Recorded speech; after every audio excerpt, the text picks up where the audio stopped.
Hello दोस्तों, आप सबका स्वागत हमारे एबीएस क्लासेस चैनल पे। दोस्तों, अर्धवार्षिक परीक्षा 2021-22 दोस्तों कक्षा 12वीं लेकर आए हैं विषय भौतिक विज्ञान। दोस्तों, विषय भौतिक विज्ञान देख लीजिए। समय पूर्णांक 70 रहेगा, समय 3 घंटा। चलिए दोस्तों, प्रश्न की ओर चलते हैं। पहला प्रश्न दोस्तों, कोई पदार्थ ए म्यू कूलाम से आवेशित है तो इस प्रकार कितने इलेक्ट्रॉन पर अधिकतम या कमी होती है। दोस्तों, इसको देख लीजिए। दूसरा, अति चालकता पदार्थ की चालकता होती है। तीसरा दोस्तों, वायु में स्थित एकांक धनावेश को निकलने वाले संपूर्ण विद्युत फ्लक्स। चौथा है दोस्तों, एक ही पदार्थ परंतु अलग अलग लंबाई के दो चालक तारों का प्रतिरोध समान है, इस संदर्भ। पांचवा दोस्तों, एक आवेशित कण समचुंबकीय क्षेत्र में समांतर प्रवेश करता है। दोस्तों, चलिए प्रश्न को आगे बढ़ा लेते हैं और आप लोग प्रश्न को देख लीजिए। ये दोस्तों, प्रश्न को देखते चलिए आप लोग, और अगर आपको समझ में तो स्क्रीनशॉट मार लीजिए। एक वाक्य में उत्तर दोस्तों, तो दोस्तों सही जोड़ी देख लीजिए। दोस्तों, सही जोड़ी के बाद दोस्तों आता है, दोस्तों लिखा है विद्युत क्षेत्र रेखाओं के दो गुण या अथवा में आवेश विद्युत आवेश के गुण। दोस्तों, चलिए प्रश्न क्रमांक 6 की ओर चलते हैं।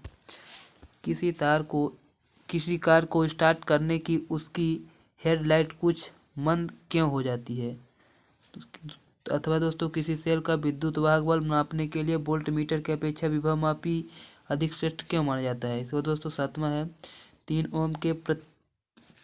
ओम के 3 प्रतिरोध वाष्प क्रम में संयोजित है, संयोजन का तुलना प्रतिरोध को ज्ञात कीजिए। अथवा दोस्तों, किसी कार का संचायक बैटरी का विद्युत वाहक बल 12 वोल्ट है, यदि इसका आंतरिक प्रतिरोध 0.5 ओम हो तो इस बैटरी से अधिकतम कितनी धारा ली जा सकती है। आठवां है दोस्तों, एम्पियर का परिपथी नियम या फिर लिख लीजिए वायो सावर्ट नियम। तो दोस्तों नौवां है, साइक्लोट्रॉन क्या है, यह किस तथ्य पर आधारित है। फिर दोस्तों नीचे है, लॉरेंज बल के आधार पर चुंबकीय क्षेत्र B के मात्रक को परिभाषित कीजिए। तो चलिए प्रश्न क्रमांक 6 की ओर चलते हैं।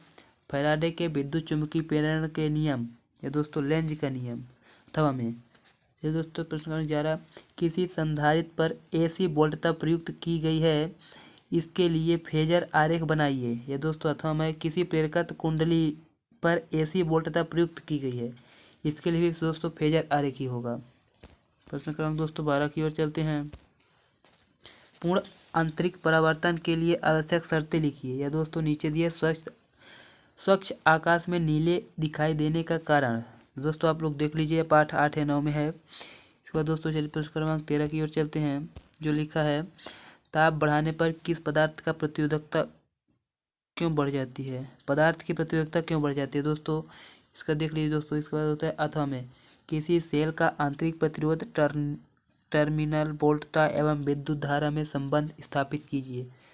प्रश्न क्रमांक दोस्तों 14वां है, 8 वोल्ट विद्युत वाहक बल की एक संचायक बैटरी जिसका आंतरिक प्रतिरोध 0.5 ओम है को श्रेणी क्रम में 15.5 ओम का प्रतिरोध का उपयोग करके 120 वोल्ट का डीसी स्रोत द्वारा चार्ज किया जाता है। चार्ज होते समय बैटरी का टर्मिनल वोल्टता ज्ञात कीजिए। दोस्तों अथवा में है, देख लीजिए।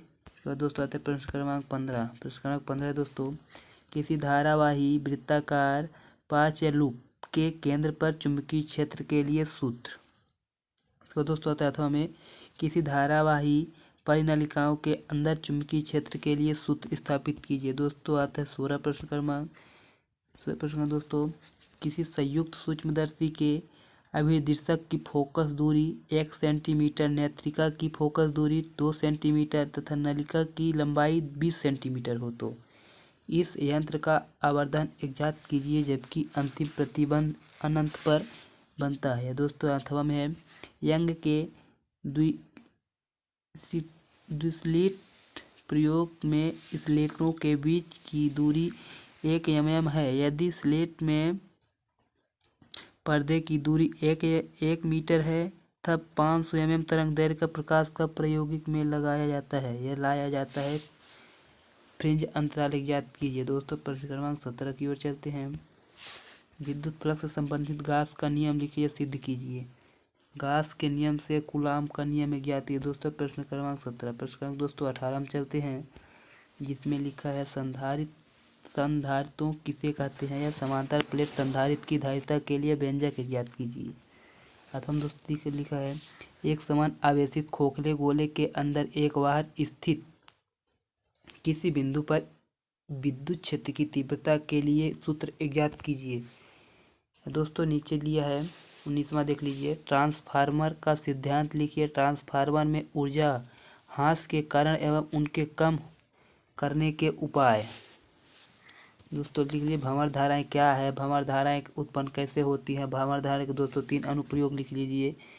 तब तक के लिए दोस्तों मिलते हैं अगले वीडियो में। अगर यह वीडियो आपको पसंद लगा है तो लाइक कर दीजिए और दोस्तों सब्सक्राइब जरूर करिए। तब तक के लिए दोस्तों जय हिंद जय भारत। मिलते हैं अगले वीडियो में।